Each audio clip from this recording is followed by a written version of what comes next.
IBM, great start, good start to the year. And Dan, you want me to up here, HashiCorp. I'm going to put HashiCorp onto the side right now. They had a good quarter. Let me break it down, right? Software on the high end of the model. OpenShift bookings are freaking on fire. 40%, that's huge. Red Hat Linux and Ansible automation up double digits. I love hybrid multi-cloud fabric, Stan, which is why I think I'm going to like HashiCorp. But I said I wasn't going to talk about it, so I'm not going to talk about it. Infrastructure is cool now, baby. We've got Google talking about chips. We've got Microsoft talking about chips.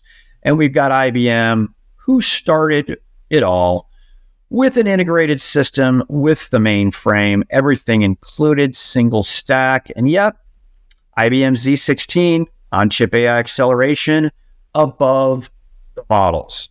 Thought this was interesting. Said 100 clients are using on-chip Telum AI. I think that is strong. We probably won't hear about the use cases because a lot of them are financial institutions, probably doing credit scoring, security, all that jazz. Storage came up. I don't remember the last time IBM actually talked about storage on a call.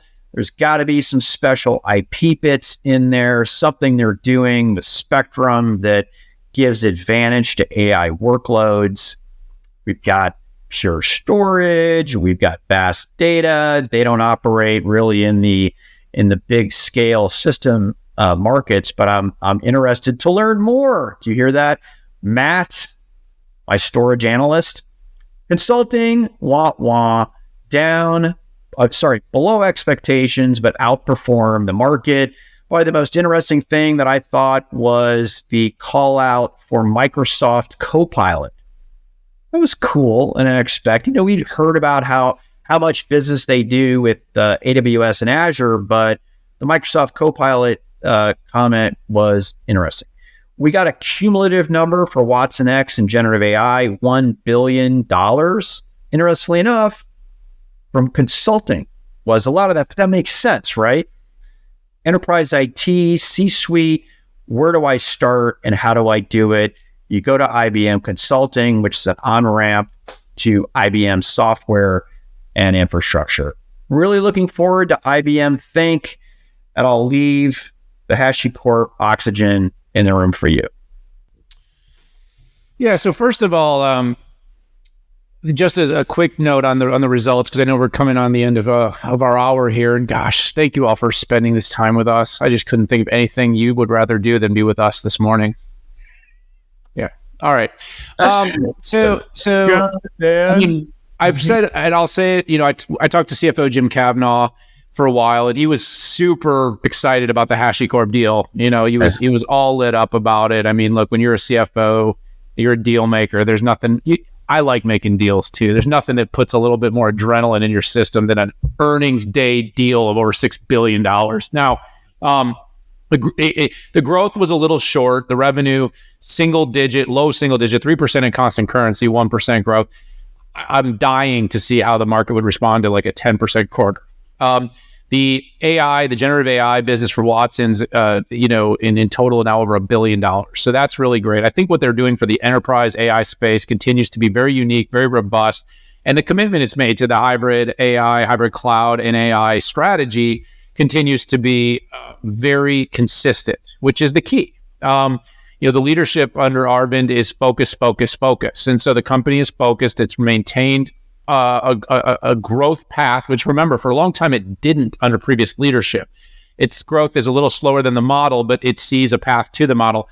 Kavanaugh and his team have been amazing operators, by the way. I mean, finding margin where margin doesn't exist, continuing to grow the EPS, and even when the revenue doesn't quite meet the need, the profit always does, which is good for investors, especially when you're kind of a value/growth company. I would like to see some accelerated growth across it. Like, it felt like everything, it was like 1%, 3%, 6%, 4%, 9%. Where is the big growth coming from? Yeah. Like, even Red Hat software, the call outs on software were double digits. And then, the backlog on Red Hat was pretty phenomenal. but the strength is there. And then of course, HashiCorp, in my mind, is a really great opportunity. I mean, look, it's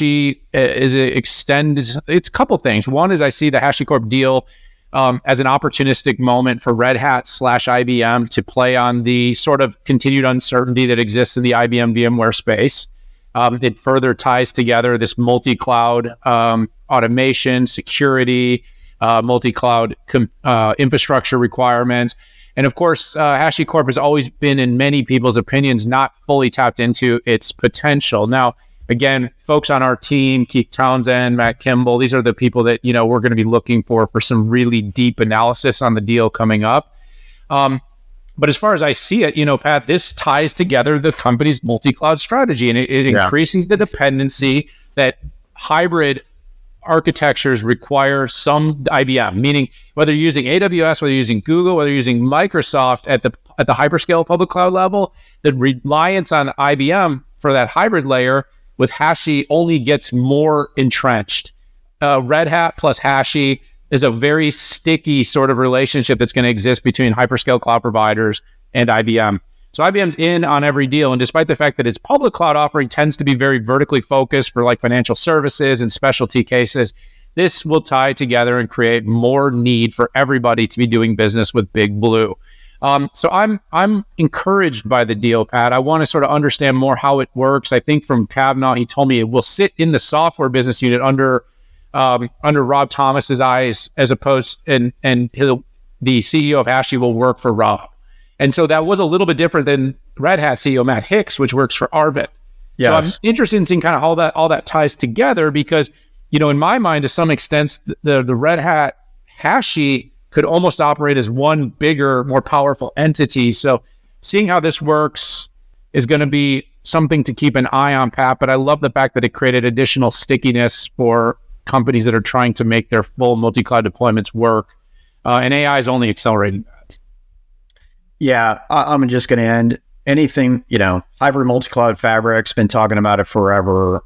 This is essentially enables on the side that some people look as less sexy, right? Infrastructure lifecycle management, security lifecycle management, and essentially being able to jockey workloads between any cloud you want. You want on-prem, you want sovereign cloud, AWS, Google, Azure, Oracle, whatever.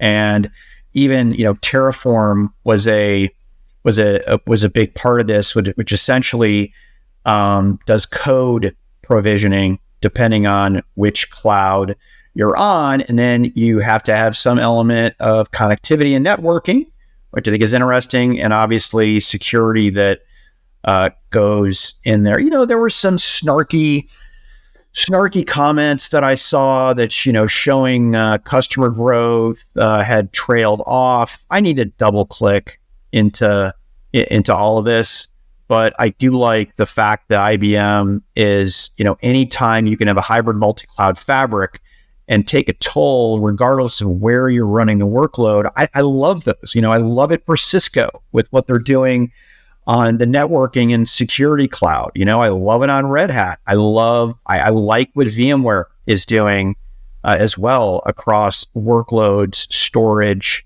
networking, and security.